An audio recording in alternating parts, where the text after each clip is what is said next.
the 90mm f2 Fuji. I would like to say that I bought this lens, but I didn't buy it. Someone sent it to me. I still don't know who sent it to me. Came out of New York with a post office box for return. Even did a reverse lookup. Didn't come up with anything from the post office box that was listed for the return. Well, I was told to actually test this on the new XT2, and I have. Someone else also requested that I check this on the little macro extension, the 11mm macro extension. I did. It's actually great. The closest you can get, closest working distance is at 12.5 inches, basically, from the front of the lens, not with the lens hood on. Insanely sharp, absolutely fast as hell. I actually think, not going back and forth, I own every Fuji lens except for 3 of them. I think this actually is Fuji's fastest lens for autofocus. I think it's a quad linear motor on the 90mm. Isn't it a quad linear on the... Yeah, I know it's a triple linear on the 50-140. I think it's a quad linear on the 90mm. Wow, blazing fast. Insanely sharp. The only reason I didn't buy it before is that I thought it fell flat on the XT1, which it kind of did. I didn't need it compared to the fact that I just didn't need it. I got the 50-140, which I know is not a prime. It's a zoom. It's a very nice zoom with great vibration control on it, and this, of course, does not have vibration control. One thing I would say this lens is not for, and that's for any indoor stuff. No vibration control. Given the fact that it is insanely sharp, your working speeds need to be up there. I'm really good at hand-holding. Yeah, the fat guy is actually better than hand-holding than you people are. Did you know the fastest handgun shooter? This is really funny. People think that all sports are won by like really skinny people that are made out of muscle. There's a guy named Jerry Mikulek. He's since lost weight, but he was the fastest handgun shooter in the entire world. He can, and this is on video, you can find it on YouTube. He's a sponsored shooter for Smith & Wesson. He had a big old fat, I think it was a beer belly. He was a big old fat dude. And he was the fastest person in the world. He could draw his 357 Smith & Wesson out of the holster. He didn't have his hand on it. The clock would tick off, then he'd reach for his 357, fire 6 shots. I don't know if you know what it takes to unload the cylinder out of a revolver. Dump the 6 shells, drop in 6 more, close it, fire 6 more shots. All of them perfectly aimed, by the way. All of that in under 2 seconds. Wow. Draw 6 shots, unload, reload, close the cylinder, fire 6 more shots. All of that in under 2 seconds. The fastest person in the world is this big fat dude. How did I get off on that topic? Very good question. I just thought that was a hilarious story. I love telling the story about Jerry Mikulek. Yeah, shooting shutter speeds. Because of the necessitatively high shutter speed required for this lens, this should be called the Bright Sunny lens.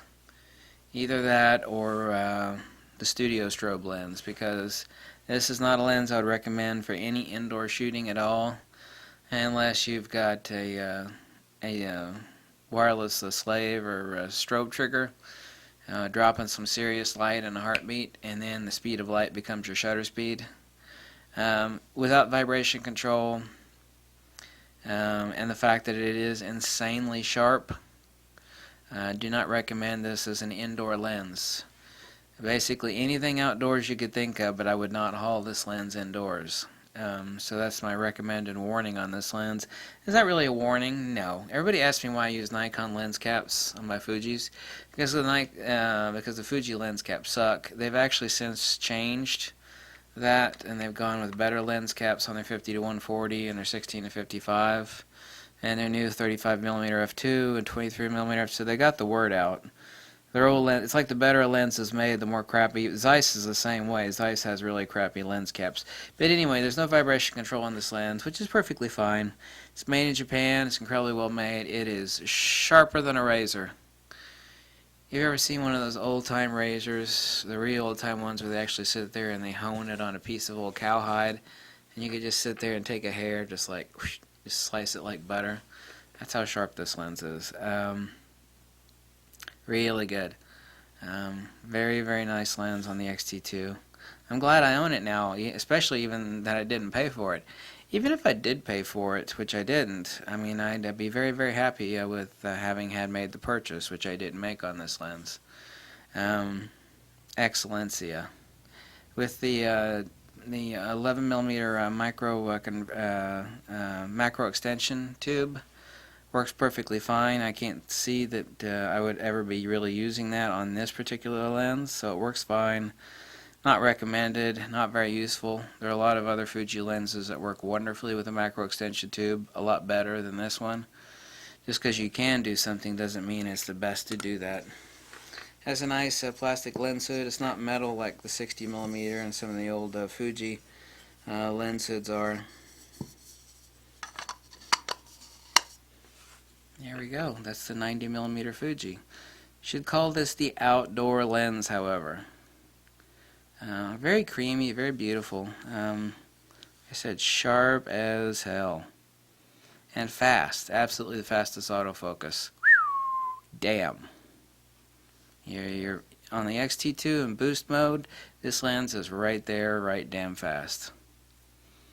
I believe this is the one that has a quad linear autofocus on it. I'm pretty sure. I think it's a quad linear autofocus. I should have looked at that before making the video, but I know that the autofocus on it is insanely fast on the X-T2. I thought it was kind of lackluster when I tried it out before and borrowing it on the X-T1, but it obviously was designed for the X-T2 that was coming down the pipe. And can I recommend buying this lens? Yeah, right now it's on sale. I don't know how much longer it's on sale for, another day or two, something like that in the United States. But it's a wonderful lens. Can I say I highly recommend it? I pretty much can.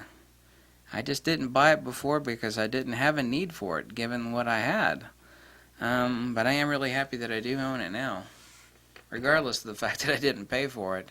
So, awesome lens, Fuji.